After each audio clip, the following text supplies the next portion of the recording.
everyone, this is Megha. Have you ever found yourself sitting in front of blank screen knowing that you have a deadline looming, but instead of working, you spend hours scrolling through the social media or watching yet another episode of your favorite show? I've been there too, feeling frustrated and guilty as the hours slip away. What if I told you that our brain is actually wired for procrastination? That's why it's so easy to do it. But understanding the science behind it can help you become more focused and productive. Stick around because in next few minutes, we are diving deep into why do we procrastinate and more importantly, how do we break free from it. First, let's understand what is procrastination. Procrastination is the voluntary act of delaying tasks despite knowing that there will be negative consequences. It's that nagging feeling of putting off important tasks in favor of more enjoyable activities such as watching Netflix or scrolling through social media. Unfortunately, procrastination is a kind of self-harm. It appears in the short term that we are enjoying ourselves, but research shows that our stress levels are higher as a result of procrastination. It takes lots of energy to keep thinking what needs to be done and also to avoid it simultaneously.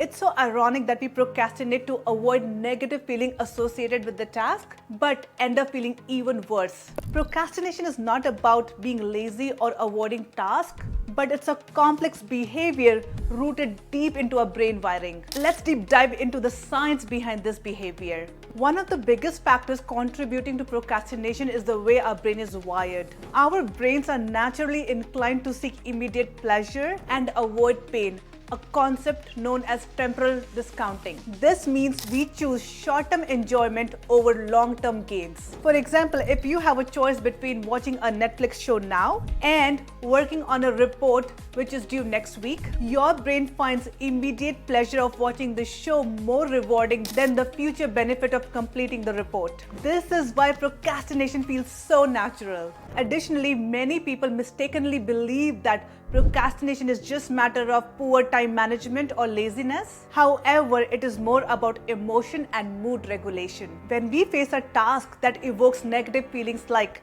self-doubt, fear, boredom, or anxiety, our brains seek to avoid these feelings by distracting us to more pleasurable activities. Also, these negative emotions overwhelm our prefrontal cortex, the part of the brain which is responsible for logical thinking and reasoning, making it difficult to prioritize or initiate tasks even when we know it's important. It's even easier to procrastinate in this digital age because of the distractions we have at our fingertips, our phone.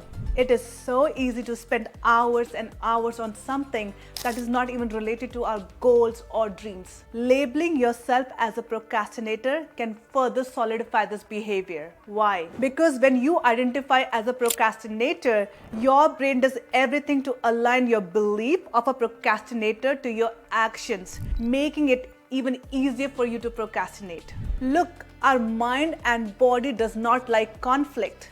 If you keep telling yourself you're a procrastinator, that's how you will show up in your actions. Your brain likes to match your behavior with your self-perception. Understanding that procrastination is not a flaw in your character, but a natural response can help you develop better strategies to manage it. Also, many people think that they need to feel motivated in order to start a task, often waiting for the right moment or inspiration to strike. But the truth is, motivation follows action, not the other way around. Our motivation is tied to our brain's reward system, specifically the release of dopamine chemical. When a task seems boring, overwhelming, or lacks immediate rewards, our brain does not release dopamine, making it hard to start a task. But here's the key.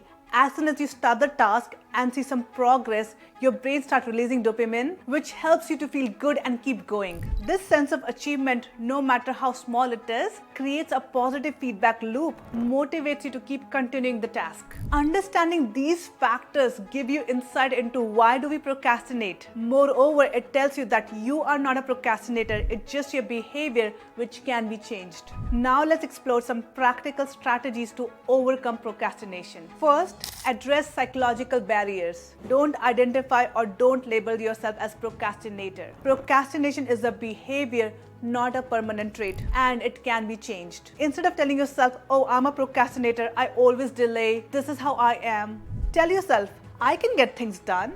I value progress over perfection. This mindset creates a positive cycle and align your actions with your new belief.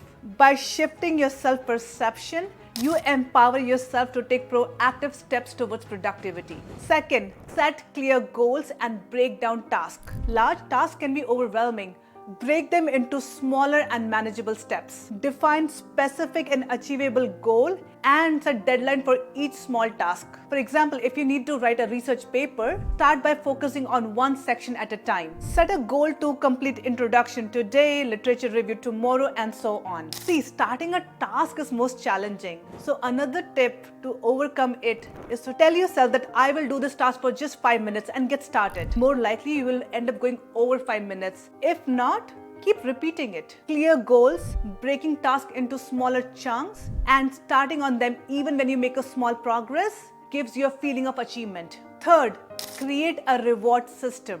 Reward yourself for completing a task, no matter how small it is. Positive reinforcement can build a habit of productivity. For example, after 25 minutes of focused work, reward yourself with 5 minutes of your favorite activity or your favorite snack.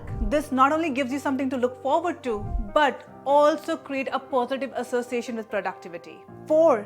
Use time management techniques such as Pomodoro technique. In this technique, you work for 25 minutes and take a break for 5 minutes, which helps you to maintain focus and productivity. Repeat this cycle 4 times and then take a longer break. During these 25 minutes, keep any distractions like your phone away and tell yourself, for next 25 minutes, my exclusive attention will be on the task in hand. If it helps, put a timer on your phone for 25 minutes and keep your phone away. This helps you to create a focused and productive work environment. Number 5, use visualization techniques. Visualize the process and outcome of your task. Instead of just imagining the outcome, visualize each step in the process of completing the task. This can reduce the anxiety and make the task even more manageable. Visualization makes the task familiar to the brain and decrease resistance, making it easier to get started and stay motivated. Number 6, use temptation bundling. Combine a task that you tend to procrastinate with something that you enjoy. For example, listen to your favorite music while doing household chores. This makes the task more appealing and increase the likelihood of getting started. 7. Practice the 5 more rule. When you feel like giving up on a task, commit on doing just 5 more things. Whether it's 5 more minutes of work, 5 more problems, or 5 more lines of writing. For example, if you're tired of reading a textbook, tell yourself, I'll just read 5 more pages and then I'll stop. This small push can often lead to continued work and help you overcome procrastination. Remember, overcoming procrastination is a journey, not a destination. By understanding science behind it and implementing these strategies, you can take control of your time and achieve your goals. If you found this video helpful, please like and subscribe for more content on personal growth and productivity. Let's conquer procrastination together, and I will see you in my next video. Thank you.